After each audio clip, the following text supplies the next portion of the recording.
لله رب العالمين والصلاة والسلام على سيد المرسلين وعلى آله وأصحابه وأزواجه وذرياته وأهل بيته أجمعين أما بعد فأعوذ بالله من الشيطان الرجيم بسم الله الرحمن الرحيم يا أيها الذين آمنوا اتقوا الله وقولوا قولا سديدا يصلح لكم أعمالكم ويغفر لكم ذنوبكم ومن يطع الله ورسوله فقد فاز فوزا عظيما وعن عبد الله بن عباس رضي الله تعالى عنهما قال رسول الله صلى الله عليه وسلم من لزم الاستغفار جعل الله له من كل ضيق مخرجا ومن كل هم فرجا ورزقه من حيث لا يحتسب أو كما قال عليه الصلاة والسلام رواه أبو داود۔ حضرات علماء کرام، مشائخ عظام، میرے دینی اور اسلامی بھائیوں، عزیز بچوں اور پردہ نشین خواتین ملت، یہ ہماری اور آپ کی سعادت مندی اور خوش بختی ہے کہ آج ہمارے اور آپ کے معبود نے ہمیں اور آپ کو ایک ایسی نورانی اور بابرکت اور مقدس محفل میں شریک ہونے کی توفیق عطا فرمائی ہے، جسے فکر آخرت کے عنوان سے منعقد کیا گیا ہے۔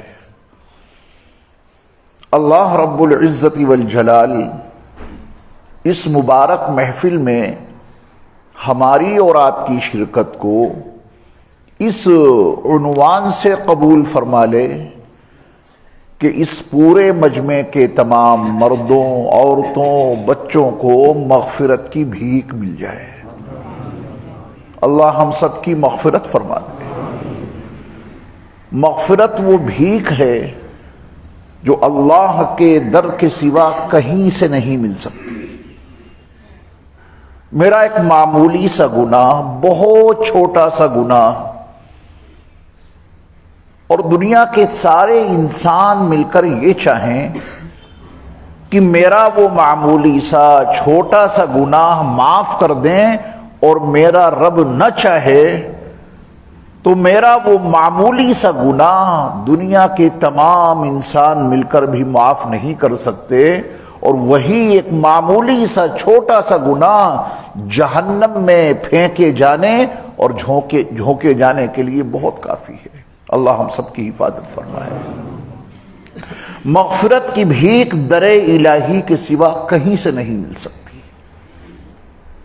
میرے گناہوں کے وہ انبار جو زمین اور آسمان کے خلا کو پر کر دیں، میرے گناہ ریت کے ذروں سے بھی زیادہ ہو گئے، میرے گناہ پانی کے قطروں سے بھی کہیں زیادہ ہو گئے، میرے گناہ درختوں کے پتوں سے بھی زیادہ ہو گئے، اور دنیا کے تمام انسانوں کی خواہش اور تمنا یہ ہے کہ یہ پاپی بہت بڑا پاپی ہے، اسے معافی نہیں ملنی چاہیے، یہ دنیا کے تمام انسانوں کی خواہش ہے۔ لیکن اگر میرا رب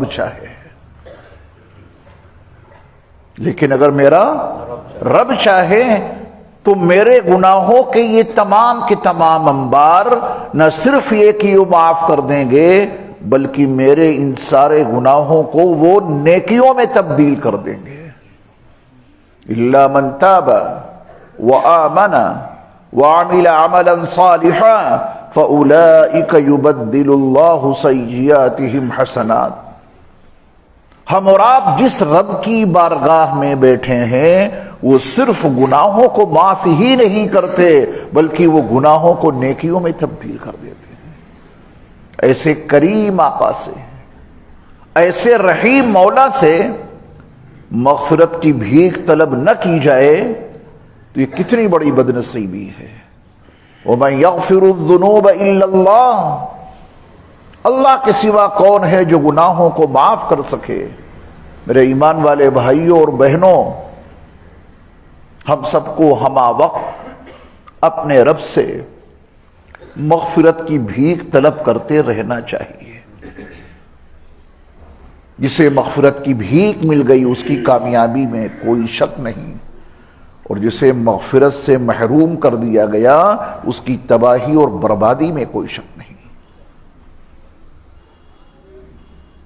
یہ کارخانہ حیات جس میں ہم اور آپ اس وقت موجود ہیں دنیا میں،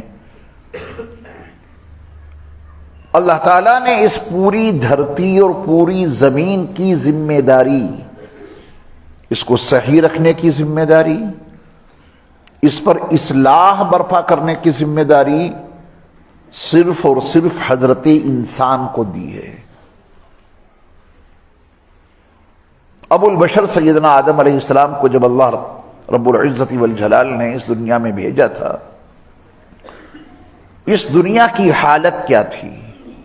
نہ یہاں کوئی مکان تھا، نہ یہاں کوئی دکان تھی، بس چاند، سورج، ستارے، سیارے، کہکشائیں، بہتے ہوئے دریا، ٹھاٹھے مارتے ہوئے سمندر، اونچے اونچے پہاڑ، کھائیاں، گہرائیاں، نشیب و فراز، یہی تھا۔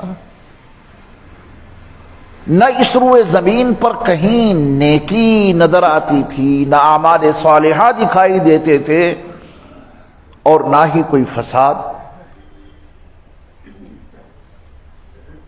قرآن مجید کی تعبیر میں اس حقیقت کو سب سے پہلے ذہن نشین کر لیں کہ جو کچھ ہے وہ سب ہمارے اندر ہے۔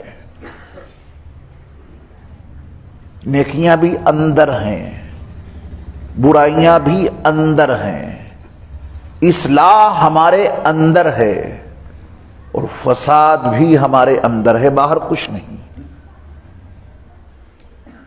جو لوگ فساد کو باہر دیکھ کر وہاں اس کی اصلاح کرنا چاہتے ہیں، وہ فطرت کے ساتھ میں جنگ کرتے ہیں، اور فطرت اپنے ساتھ جنگ کرنے والوں کو کبھی معاف نہیں کرتی، یعنی اس فساد کی کبھی اصلاح نہیں ہو سکتی۔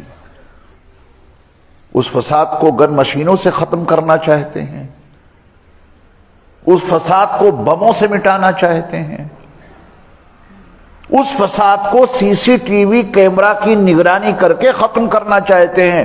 یہ سب فطرت کے ساتھ میں جنگ ہے۔ قرآن مجید نے یہ وعدہ کر دیا ہے باہر کچھ نہیں، جو کچھ ہے وہ تمہارے اندر ہے۔ قرآن مجید میں اللہ تعالیٰ نے متعدد مضامین قسمیں کھا کھا کے بیان کیے ہیں۔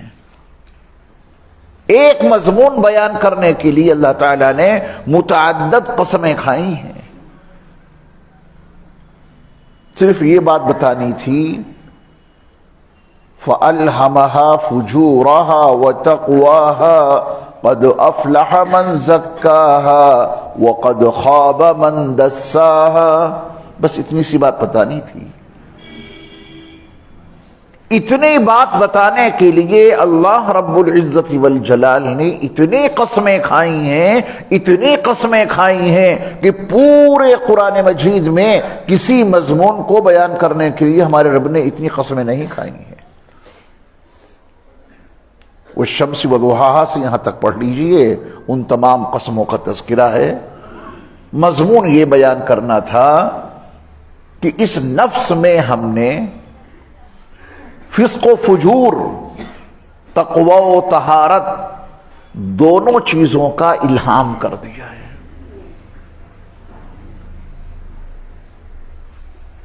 یہ فسق و فجور، تقوی و طہارت باہر ہے یا اندر؟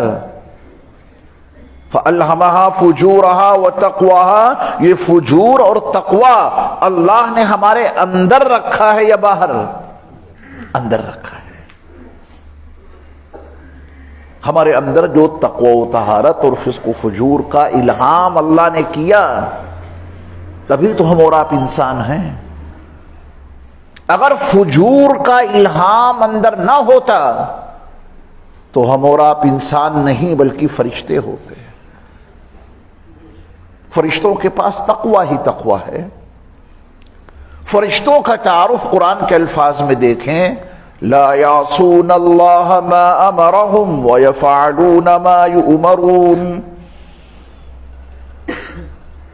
وہ اللہ تعالیٰ کی نافرمانی کرنا جانتے ہی نہیں، بس وہی کام کرتے ہیں جس کا انہیں حکم دیا جاتا ہے. وہاں نہ فسق ہے نہ فجور ہے، اطاعت ہی اطاعت ہے، فرما برداری فرما برداری ہے. ہمارے اندر چونکہ تقوی کے ساتھ فجور کا بھی الہام ہے، تبھی تو انسان ہیں، اور تبھی جنت انسانوں کے لیے اللہ نے بنائی ہے، فرشتوں کے لیے نہیں. ایک مستقل موضوع ہے. ہمارے اور آپ کے اندر تقوی کے ساتھ جو فجور کا الہام اللہ تعالیٰ نے کیا ہے، تبھی تو انسان ہیں. اگر تقوی کا الہام نہ ہوتا تو شیطان بن جاتے ہیں. دونوں کا فرق سمجھ رہے ہیں؟ فَأَلْهَمَهَا فُجُورَهَا وَتَقْوَاهَا. فجور کا الہام نہ ہوتا تو فرشتے ہوتے، اور تقوی کا الہام نہ ہوتا تو شیطان ہوتے. وہاں فجور ہی فجور ہے. اللہ تعالیٰ نے یہ دونوں صلاحیتیں عطا کر کے پھر اختیار دیا ہے. ذرا اس اختیار کو قرآن کے الفاظ میں دیکھیں، فَمَنْ شَاءَ فَلْيُؤْمِنْ وَمَنْ شَاءَ فَلْيَكْفُرْ. یہ دونوں اختیار اندر موجود ہیں، دونوں صلاحیتیں اندر موجود ہیں. پھر اللہ نے اختیار دے دیا، جس کا جی چاہے وہ ایمان لائے اور جس کا جی چاہے وہ کفر کرے. اللہ اکبر. یہ قرآن کیا فلسفہ ہمیں اور آپ کو بتانا چاہتا ہے. ان حقائق کو قرآن نے واضح کر کے ہمیں اور آپ کو ایک سبق دیا ہے. میں اسی درس کو آج کی فکر آخرت کی مجلس میں آپ کو سنانا چاہتا ہوں.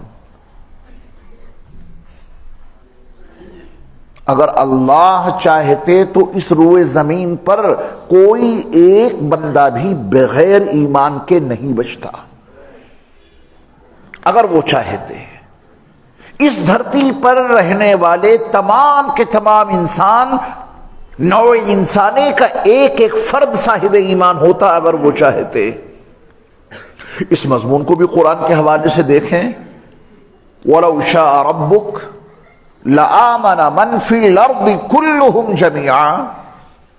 اگر آپ کا رب چاہتا تو اس روئے زمین پر بسنے والے تمام کے تمام انسان ایمان لے آتے. پھر کیوں نہیں چاہا انہوں نے؟ جنت اور جہنم کا فلسفہ اسی کے پیچھے گردش کرتا ہے.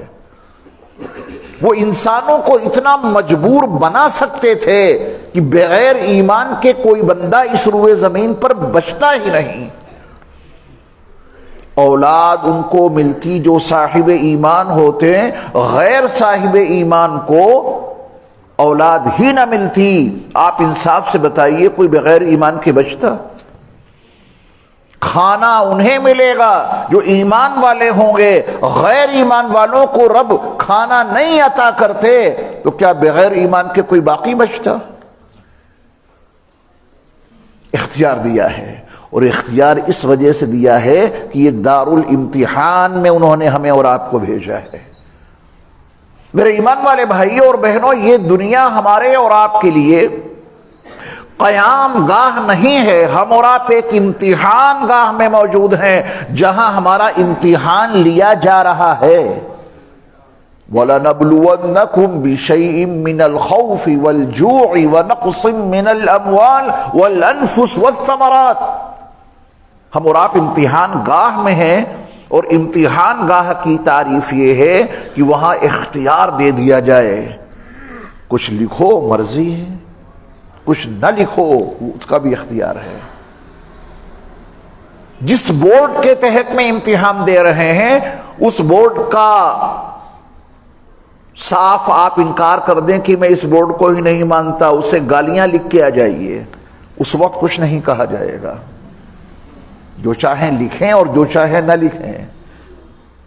جس ادارے کے ماتحت امتحان دے رہے ہیں اس ادارے کا ہی کوئی انکار کر دے اور اس میں لکھ دے کہ میں اس ادارے کو ہی نہیں مانتا جس کے تحت میں یہاں میں بٹھلایا گیا، مرضی ہے، فیصلہ تو جب ہوگا جب رزلٹ آئے گا۔ یہاں اللہ انہیں بھی کھلاتے پلاتے ہیں جو ان پر ایمان رکھتے ہیں اور انہیں بھی روزی دیتے ہیں جو ان کا انکار کرتے ہیں، اور رب العالمین ہے۔ کھاؤ پیو، اولاد بھی سب کو ملے گی، کاروبار بھی سب کا چلے گا، یہاں کوئی بندش نہیں، یہاں کوئی جبر نہیں۔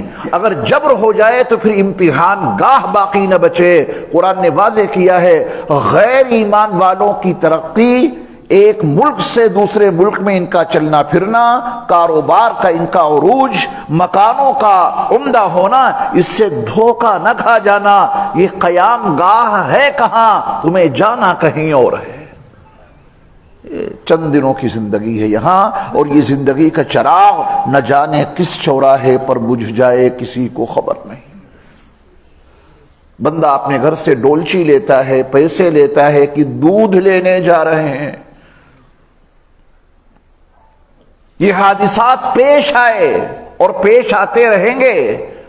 وہ دودھ لینے گیا لیکن دودھ لے کے تو واپس نہ آ سکا، چند لوگوں کے ہاتھوں پہ اس کا جنازہ اس کے گھر آ رہا ہے۔ تھیلا لیا، پیسے لیے، سبزی لینے جا رہے ہیں، سبزی کی دکان پہ پہنچ بھی نہ سکے، وہ سبزی لے کے تو نہ آ سکا، اب اس کا جنازہ گھر میں آ رہا ہے۔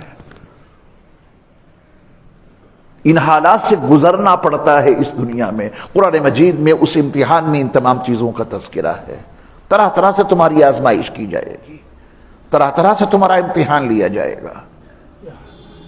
تو میرے ایمان والے بھائیوں، اس دنیا میں اللہ تعالیٰ نے ہمیں اور آپ کو اختیار دیا ہے، دونوں صلاحیتیں عطا کر کے۔ تقوی کی صلاحیت بھی اندر میرے رب نے رکھ دی ہے، اور فجور کی استعداد بھی اندر رکھ دی ہے، اور ان دونوں چیزوں اور دونوں صفتوں کو برپا کرنے کی صلاحیت بھی عطا کر دی ہے۔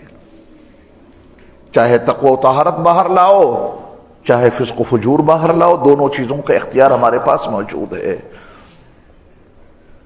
اب میں کچھ باتیں آپ سے پوچھتا ہوں، آپ بتائیں گے انشاءاللہ۔ یہ مسجد ہے، کیا نام ہے اس کا؟ مدینہ مسجد۔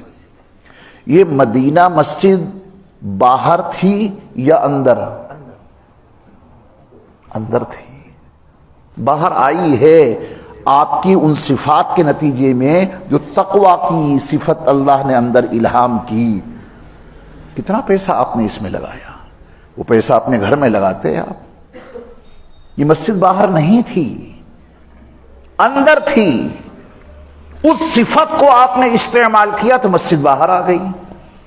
آگے ایک بڑا ادارہ بھی ہمیں حضرت نے دکھایا مولانا نے، وہ ادارہ باہر تھا یا اندر؟ اندر تھا۔ یہ نماز باہر ہے یا اندر؟ یہ روزے باہر ہیں یا اندر؟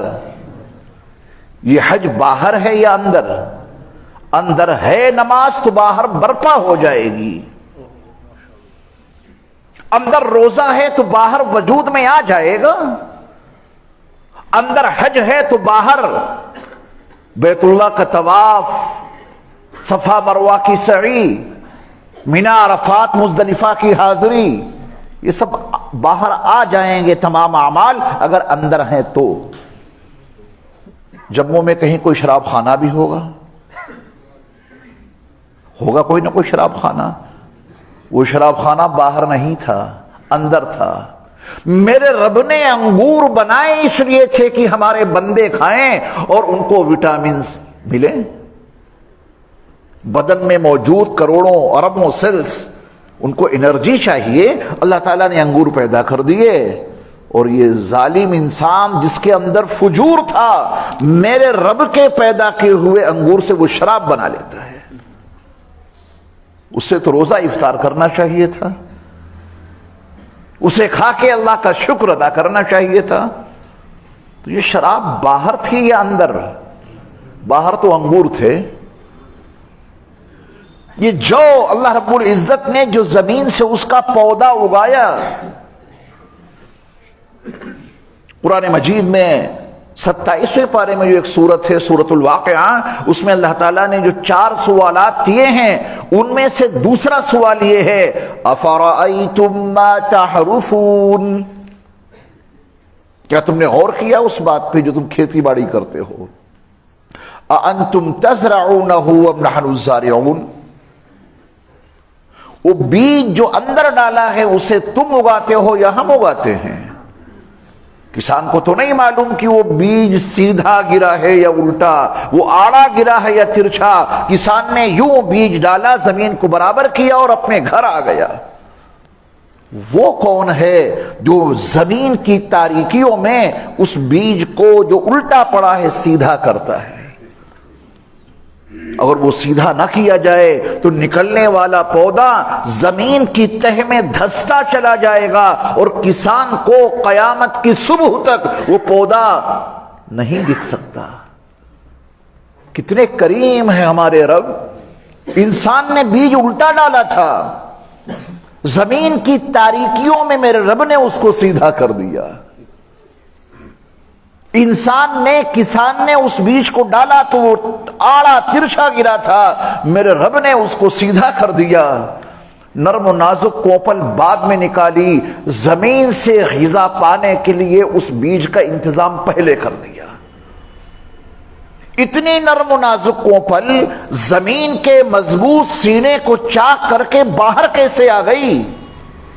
یہ قرآن کا بیان ہے۔ اس زمین کو کس نے پھاڑا؟ زمین کو کس نے چاک کیا کہ وہ اندر کی نرم و نازک پتی باہر آ گئی؟ اللہ تعالیٰ نے آسمان سے پانی کو نازل کیا، ثم شققنا الارض شقا۔ یہ ذمہ داری کسی کسان کی نہیں ہے، نہ وہ لے سکتا ہے، میرے رب نے یہ ذمہ داری لی۔ زمین کو ہم نے پھاڑا ہے اور پھر اس کے اندر سے پودے کو ہم نے نکالا ہے۔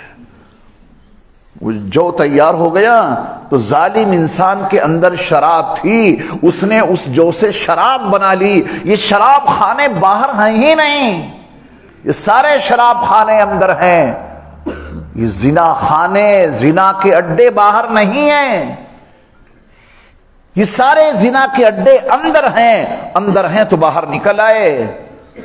کروڑوں درود و سلام ہو نبی مکرم نور مجسم حضرت محمد صلی اللہ علیہ وسلم پر کہ آپ وہ شریعت مطہرہ، وہ شریعت منورہ لے کر آئے جس کے نتیجے میں کائنات انسانی کا نظام درست ہو گیا، اور آپ علیہ الصلوۃ والسلام نے فسق و فجور کی صلاحیتوں کو برپا کرنے کے بجائے تقوی و طہارت کی صلاحیتوں کو برپا کرنے پر زور دیا۔ نتیجہ ہمارے اور آپ کے سامنے ہے کہ وہ صحابہ جو اپنے اندر سے فسق و فجور کو ایمان لانے سے پہلے اتنے بڑے پیمانے پہ اندر سے باہر نکال رکھا تھا جس کا ہم اور آپ تصور نہیں کر سکتے۔ وَإِذَا الْمَوْءُودَةُ سُئِلَتْ بِأَيِّ ذَنبٍ قُتِلَتْ۔ اب سے 1450 سال پہلے نبی مکرم صلی اللہ علیہ وسلم کی بعثت جس ماحول میں ہوئی تھی، وہاں لڑکیوں کو زندہ درگور کیا جاتا تھا۔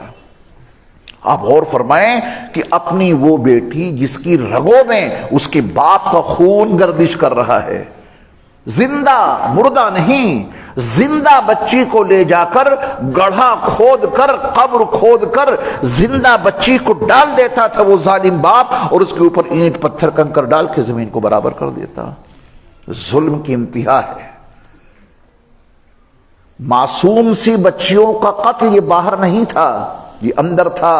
باہر نکلا تو اس بڑے فساد کی شکل میں قرآن مجید نے اس کی اصلاح خارجی طور پہ کی ہی نہیں۔ یہی اسلام کی خصوصیت ہے، وہ انسان کے اندر کی اصلاح کرتا ہے۔ تقوی، ابھی میں اس کے متعلق چند باتیں عرض کروں گا۔ تقوی، باہر جو بھی فساد ہے وہ نہیں رک سکتا، باہر کی برائیاں کبھی ختم نہیں ہو سکتی، یہ باہر کے شراب خانے کبھی مٹ نہیں سکتے جب تک کہ اندر سے شراب خانے کو نہ مٹایا جائے۔ کہ باہر جتنے زناکاری کے اڈے ہیں یہ ختم نہیں ہو سکتے جب تک کہ اندر کی زناکاری کے اڈے کو نہ مٹایا جائے۔ دیکھیے ایک انسان کسی کو قتل کرنے کا منصوبہ اپنے ذہن میں بناتا ہے، اس کو قتل کروں گا، پھر اس کی تدبیریں اور اس کے منصوبے اپنے ذہن میں تیار کرتا ہے، پھر جا کے اس کا قتل کرتا ہے۔ یہ قتل باہر ہے یا اندر؟ اندر ہے۔ باہر تو اس نے اس انسان کا قتل بعد میں کیا ہے، اپنی فکر سے اس نے اس کو پہلے قتل کیا، بعد میں جا کے وہی قتل عملی طور پہ برپا ہو گیا۔ اگر یہ اندر قتل نہ ہوتا، اس کی فکر اندر اس کو قتل نہ کرتی، تو باہر کبھی بھی قتل وجود میں نہیں آ سکتا تھا۔ فَأَلْهَمَهَا فُجُورَهَا وَتَقْوَاهَا، اس تناظر میں چند باتیں عرض کر رہا ہوں میں۔ اسلام کی خصوصیت یہ ہے کہ وہ فتنہ و فساد کو، برائیوں کو، قباحتوں کو باہر سے ختم ہی نہیں کرتا، وہ اندر سے ختم کرتا ہے۔ ذرا دیکھیں، ایک مثال کے طور پہ میں نے اس آیت کا سہارا لیا ہے کہ نبی صلی اللہ علیہ وسلم جس ماحول میں تشریف لائے تھے، وہاں بچیوں کو زندہ درگور کیا جاتا تھا۔ آپ علیہ السلام نے کوئی احتجاج کیا، مکے والوں کو جمع کر کے کوئی ریلی نکالی کہ صاحب یہ بڑا برا کام ہو رہا ہے، اس کو ختم کرنا چاہیے، یہ بچیوں کو زندہ درگور کیا جا رہا ہے، یہ بہت بڑا ظلم ہو رہا ہے۔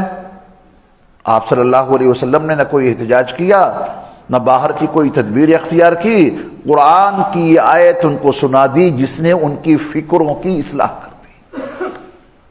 وَإِذَا الْمَوْءُودَةُ سُئِلَتْ، وہ موقع یاد کرنے کے قابل ہے کہ جب زندہ درگور کی ہوئی، زندہ دفن کی ہوئی لڑکی سے پوچھا جائے گا، توجہ دیجئے گا الفاظ پر، کس سے پوچھا جائے گا؟ جس لڑکی کو زندہ درگور کیا گیا اس سے پوچھا جائے گا، اور پوچھا یہ جائے گا بِأَيِّ ذَنبٍ قُتِلَتْ، بتا تجھے کس جرم کی پاداش میں، کس گناہ کے نتیجے میں قتل کیا گیا، بتا۔ کیا تعبیر ہے قرآن کی، اللہ اکبر۔ اصول تو یہ کہتا ہے، دنیا کا قانون یہ کہتا ہے قاتل سے پوچھا جائے کہ تو نے کیوں قتل کیا۔ یہ قرآن کا درس ہے، توجہ سے آپ ماشاءاللہ سن رہے ہیں، اللہ آپ کو خوش رکھے۔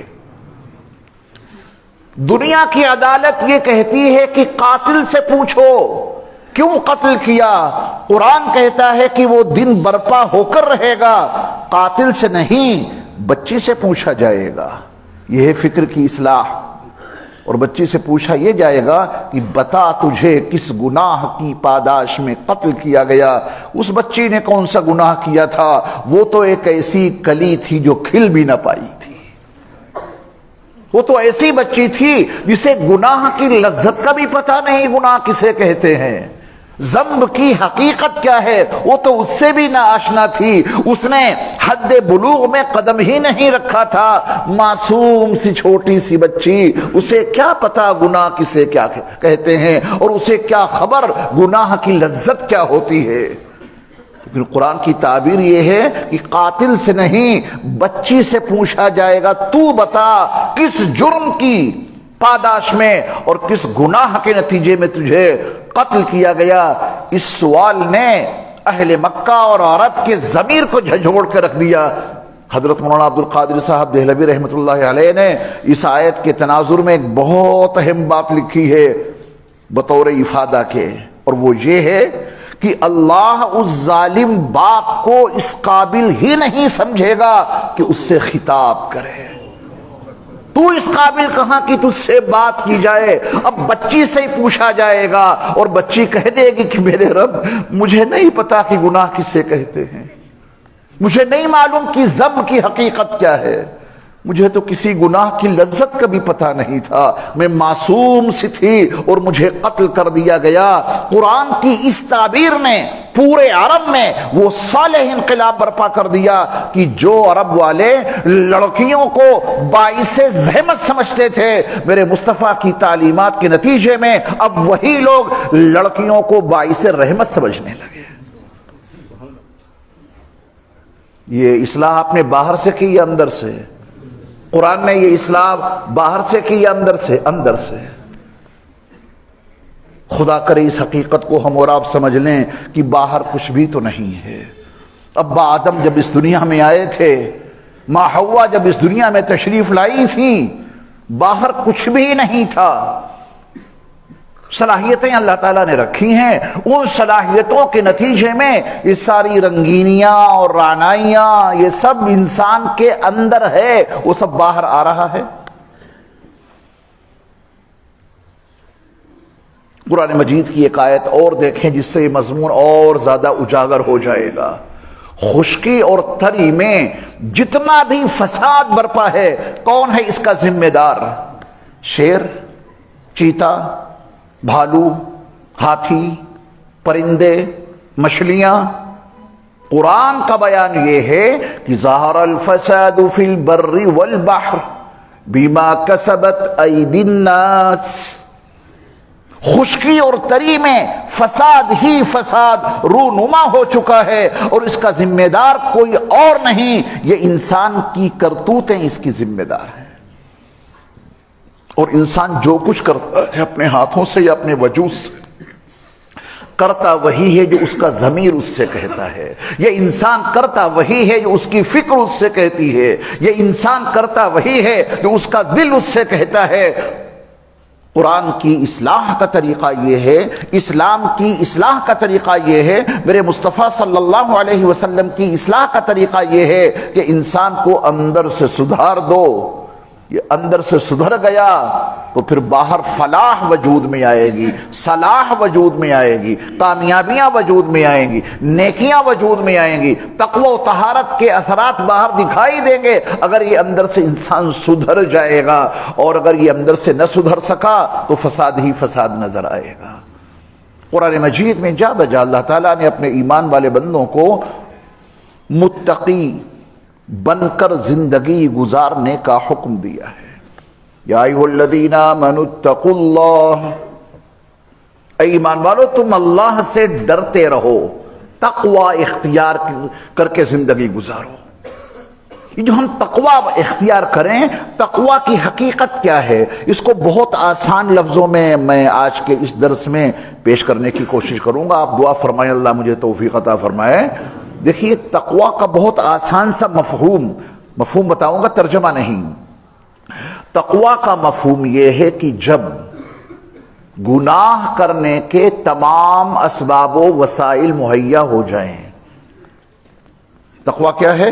کہ جب گناہ کرنے کے تمام اسباب و وسائل مہیا ہو جائیں تو محض اللہ کے خوف سے اس گناہ سے اپنے آپ کو بچا لیا جائے۔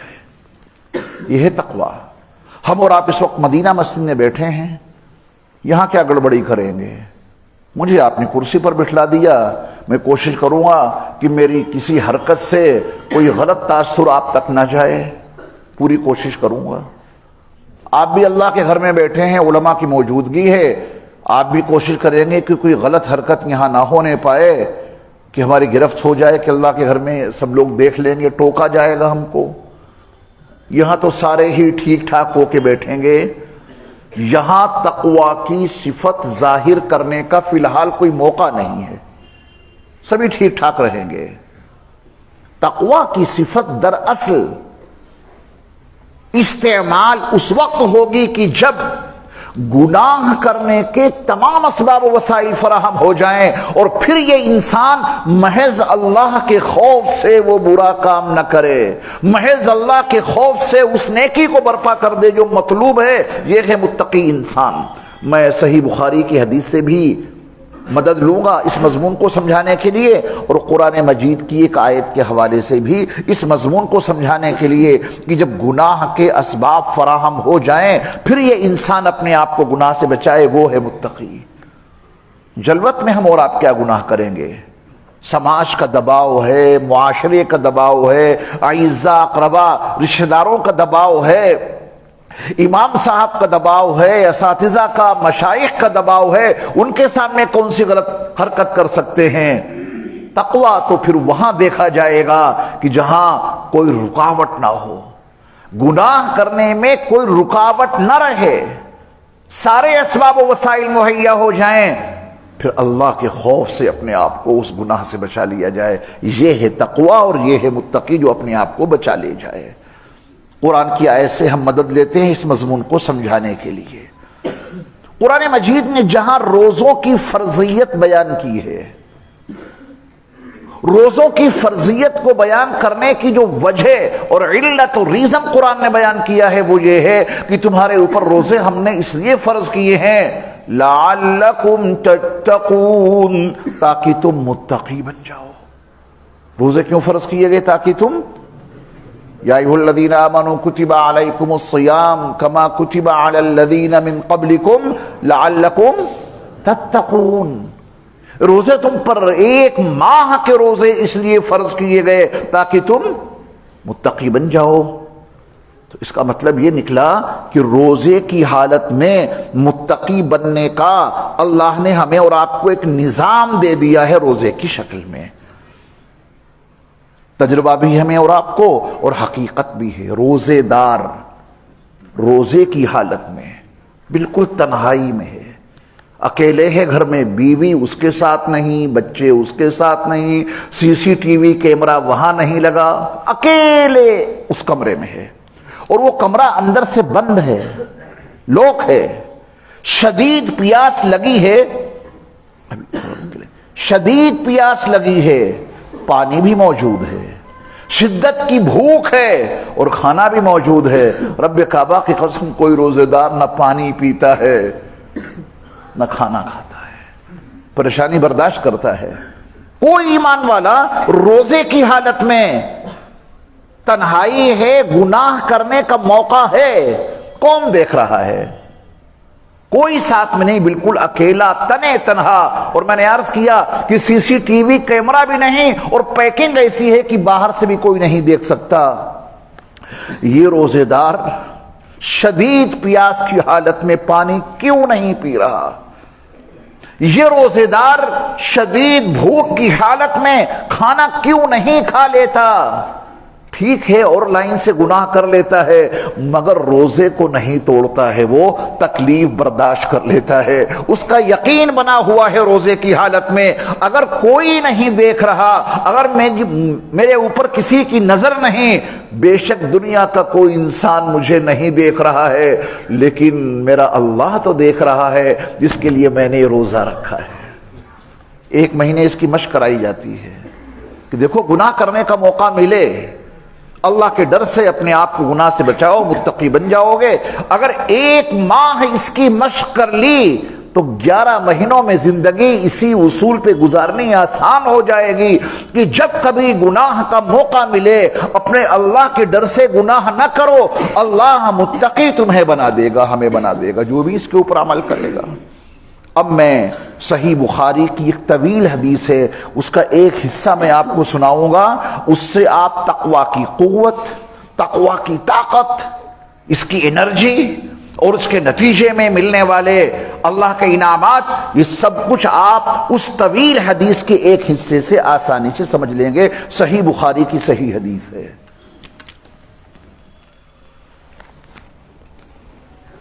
میں سوچ کے چلا تھا کہ آپ کے یہاں کافی ٹھنڈ ہوگی، تو یہاں تو دلی سے بھی زیادہ گرمی ہے ماشاءاللہ۔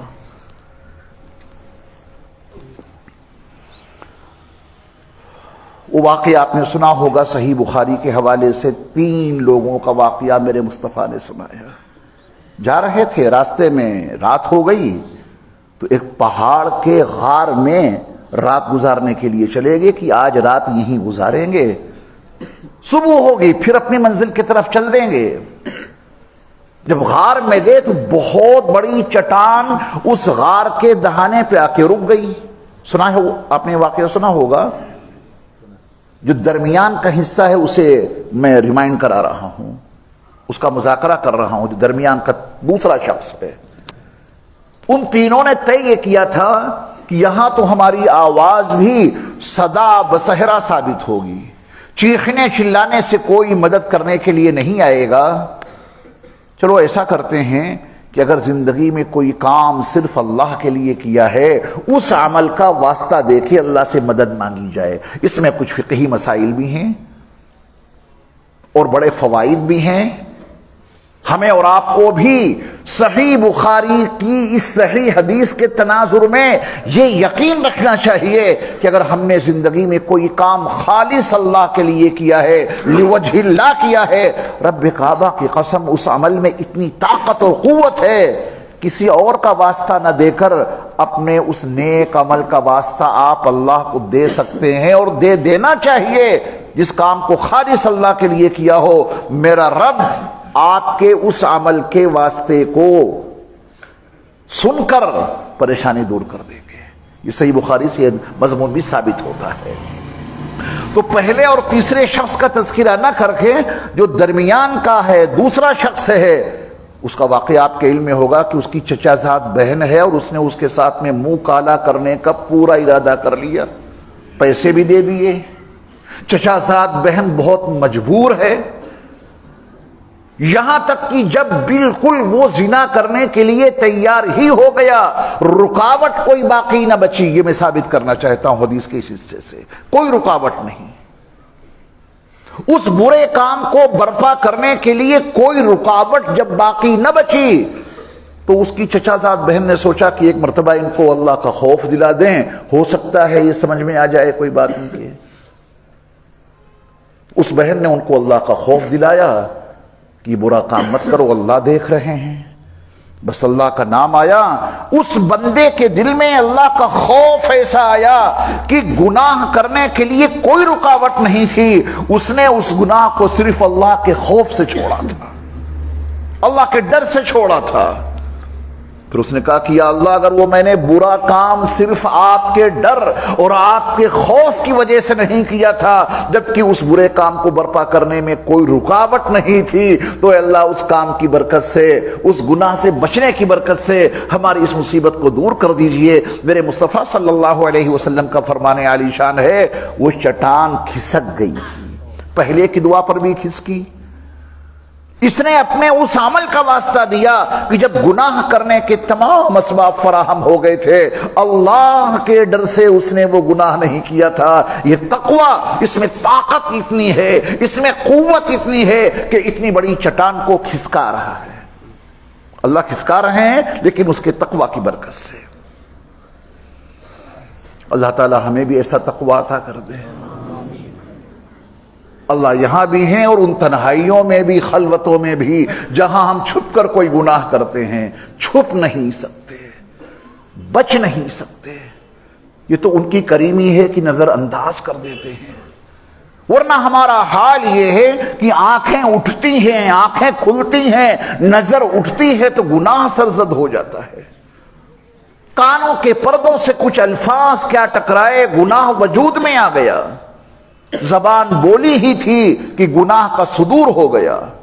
دل اور دماغ کے پردوں پر کچھ وساوس کیا آئے، ان گندے وسوسوں نے دل اور دماغ کو بھی گندا کر دیا۔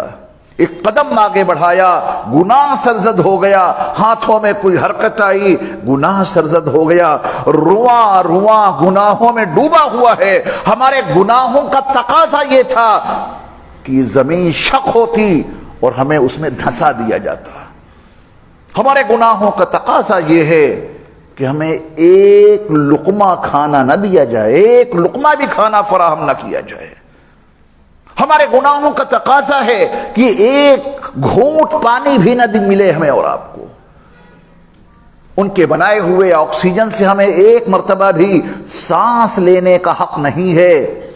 یہ ان کی کریمی ہے کہ ہم چل رہے ہیں ان کی بنائی ہوئی زمین پر، آشیانے بنا رہے ہیں، کھا بھی رہے ہیں، پی بھی رہے ہیں، جن کی ساری نعمتیں استعمال کر رہے ہیں، انہیں کی نافرمانی پر آمادہ ہیں۔ یہ ان کی کریمی ہے اور یہ ان کی رؤوف الرحیمی ہے جو ہم اور آپ چل پھر رہے ہیں۔ تو میرے ایمان والے بھائیوں اور ایمان والی بہنوں، جوان ساتھیوں، بچوں، ہم سب متقی بن کر زندگی گزارنے کا مضبوط اور مصمم ارادہ کر لیں کہ انشاءاللہ ہم اپنی پوری زندگی متقیانہ زندگی گزاریں گے۔ اور تقوی اور متقی کا تعارف میں نے کرا دیا کہ جب گناہ کے تمام اسباب فراہم ہو جائیں، پھر یہ بندہ اپنے آپ کو گناہ سے بچا لے، وہ ہے متقی۔ اور یہ ہے تقوی کہ اسباب فراہم ہونے کے باوجود اپنے آپ کو ان گناہوں سے محفوظ کر لے۔ کب تک رہے گا نظام؟ 10 منٹ اور ہیں. اچھا 5 منٹ. 5 منٹ میں چند باتیں اور بہت توجہ سے سماعت فرما لیں کہ اللہ تعالیٰ نے بے شمار عالم بنائے ہیں. ان تمام عالموں کا علم ہمیں اور آپ کو نہیں ہے، صرف اللہ کو ہے. لیکن 4 عالم ایسے ہیں جن سے ہمارا اور آپ کا واسطہ پڑ چکا ہے یا پڑے گا. 4 عالم ایسے ہیں جن سے ہمارا اور آپ کا واسطہ ہے. ایک عالم کا نام ہے عالم ارواح. یقیناً ہمارا اور آپ کا اس سے واسطہ رہا ہے. ایک بڑے زمانے تک ہم اور آپ اس میں رہے ہیں اور ایک معاہدے کے تحت میں رہے ہیں. الست بربکم قالوا بلا. اس معاہدے کے تحت اللہ نے پوچھا تھا ہم سے اور آپ سے، کیا میں تمہارا رب نہیں ہوں؟ تو ہم اور آپ وہاں عالم ارواح میں اللہ کی ربوبیت کو تسلیم کر کے رہے، آدم علیہ السلام سے لے کر کے اب تک دنیا میں آنے تک. تو ایک عالم ارواح تھا، اس سے ہمارا اور آپ کا واسطہ اور سابقہ پڑا. اس سے نکل کے ہم اور آپ دوسرے عالم میں ہیں، اور اس عالم کا نام ہے عالم دنیا. اب عالم دنیا میں اس وقت ہم اور آپ موجود ہیں، لیکن ہمیشہ اس میں نہیں رہیں گے. عالم دنیا سے ہمیں اور آپ کو منتقل کیا جائے گا تیسرے عالم میں. اس کا نام ہے عالم برزخ. پوشیدہ، نگاہوں سے اوجھل، آڑ میں ہو جائیں گے ہم اور آپ. منہا خلقناکم وفیہا نعیدکم. ہم نے تم کو اسی مٹی سے، زمین سے پیدا کیا، پھر اسی میں تمہیں ہم واپس کر دیں گے. نہ جانے کتنے جوانوں کو ان ہاتھوں نے، ان کندھوں نے اٹھا کے زمین دوز کیا ہے. نہ جانے کتنے بوڑھے انسانوں کو ہم نے اور آپ نے دفن کیا ہے. اور بوڑھوں ہی کی کیا قید، ان ہاتھوں پہ بچوں کو بھی لے گئے ہیں اور زمین میں دفن کیا ہے. بچے کے لیے جوان ہونا ضروری نہیں ہے اس دنیا میں کہ صاحب ہر بچہ جوان ہوگا. جو وہ چاہیں گے وہ ہوگا. جس کے لیے جتنے سانس انہوں نے لکھ دیے ہیں، بس اتنے ہی سانس ہم اور آپ اور دنیا کا ہر انسان اس دنیا میں مکمل کر سکتا ہے. ایک سانس کم نہیں، رب کعبہ کی قسم ایک سانس زیادہ بھی نہیں. تو ہر بچہ جوان ہو جائے ضروری نہیں، اور ہر جوان کے لیے بوڑھا ہونا ضروری نہیں. پہلے بچپن نے تجھ کو ہے برسوں کھلایا، جوانی نے پھر تجھ کو مجنوں بنایا. بڑھاپے نے آ کر کے کیا کیا ستایا، اور اجل تیرا کر دے گی بالکل صفایا. جگہ جی لگانے کی دنیا نہیں ہے، یہ عبرت کی جا ہے تماشا نہیں ہے. تو جس عالم میں ہم اور آپ موجود ہیں، یہ بہت قیمتی عالم ہے. اگر میں آپ کو حقیقت کے تناظر میں عرض کروں تو اس سے زیادہ قیمتی عالم ہمارے اور آپ کے لیے کچھ نہیں. آپ کو لندن جانا ہے، ٹھنڈ وہاں بہت زیادہ ہے، کسی مارکیٹ میں گئے کہ ذرا جیکٹ وغیرہ لے آئیں، وہاں آپ کو جیکٹ ملی نہیں تو آپ یہ کہیں گے بیکار مارکیٹ ہے. شادی کرنی ہے، بچی کے لیے سونا لینا ہے، سونا لینے کے لیے گئے، وہاں مارکیٹ میں سونا ہی نہیں تو آپ کہیں گے بہت بیکار مارکیٹ ہے یہ. آپ ہر اس مارکیٹ کو بیکار بتا دیتے ہیں جہاں آپ کی ضرورت کا سامان نہ ملے، اور ہر اس مارکیٹ کو اچھا بتا دیتے ہیں جہاں سے آپ کی ضرورت پوری ہو جائے. یہ دنیا کی مارکیٹ اتنی اچھی ہے میرے ایمان والے بھائیوں، اتنی اچھی ہے کہ یہاں سے آپ جنت خرید سکتے ہیں. جنت یہیں سے ملے گی. اس مارکیٹ سے نکل گئے، دنیا کی مارکیٹ سے کب نکلیں گے؟ جب موت آئے گی. اس مارکیٹ سے کوئی بندہ بغیر ایمان کے نکل گیا، کیا اسے جنت مل سکتی ہے؟ عالم برزخ میں ایک مرتبہ بھی سبحان اللہ کہنے کا موقع ملے گا. عالم آخرت میں جا کے کوئی چاہے کہ ہم جنت خرید لیں، جنت مل سکتی ہے اس کو؟ عالم ارواح میں کیا رہا؟ وہاں بلا کہہ کے آئے، یہاں انکار کر دیا. تو ہمارے اور آپ کے لیے سب سے زیادہ قیمتی اور اہم عالم جو ہے وہ عالم دنیا ہے. اس سے بہتر، اس سے قیمتی، اس سے اعلیٰ کوئی مارکیٹ نہیں. یہ دنیا کی مارکیٹ وہ ہے جہاں سے جنت ملتی ہے.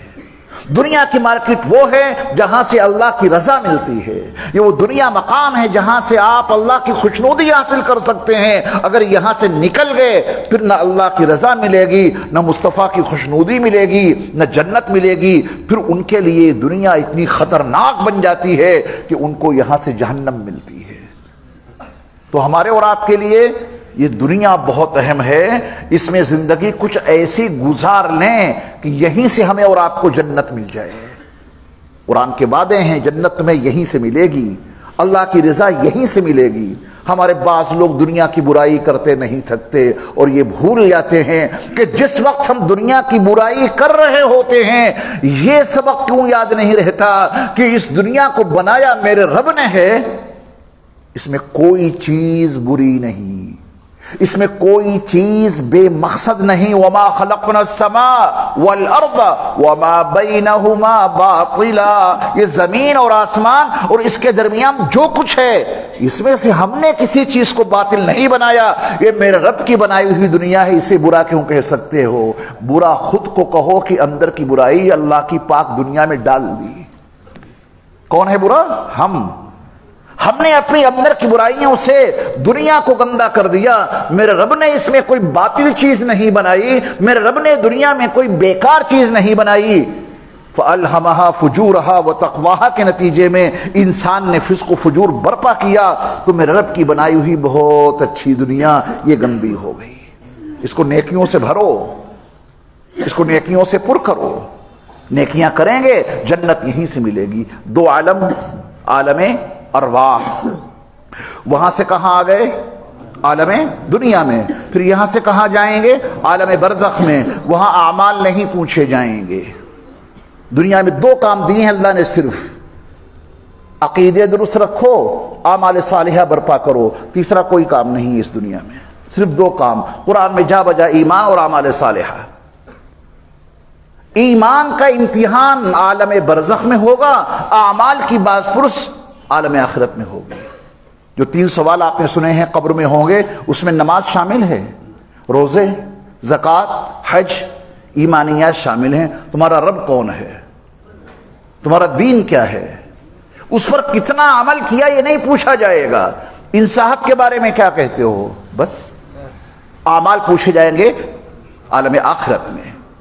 تو یہ 3 عالم ہو گئے، عالم ارواح، عالم دنیا جس میں ہم موجود ہیں، اس کے بعد ہمیں منتقل کیا جائے گا عالم برزخ میں، پھر وہاں بھی ہمیشہ نہیں رہیں گے۔ وَمِن وَرَائِهِمْ بَرْزَخٌ إِلَى يَوْمِ يُبْعَثُونَ، برزخ میں تم کو قیامت کے برپا ہونے تک رکھا جائے گا۔ جب قیامت برپا ہوگی تو قبروں سے تمہیں نکال کے اللہ کی بارگاہ میں پیش کر دیا جائے گا، اور وہ ہے عالم آخرت۔ اور فکر آخرت کے عنوان سے الحمدللہ ہمارے حضرت مولانا صغیر احمد صاحب دامت برکاتہم العالیہ اس مجلس کو منعقد کرتے ہیں۔ آخرت کی فکر لینی ہے ہمیں، اور آپ کو آخرت کو بنانا ہے تو اسی دنیا میں رہ کے بنا سکتے ہیں۔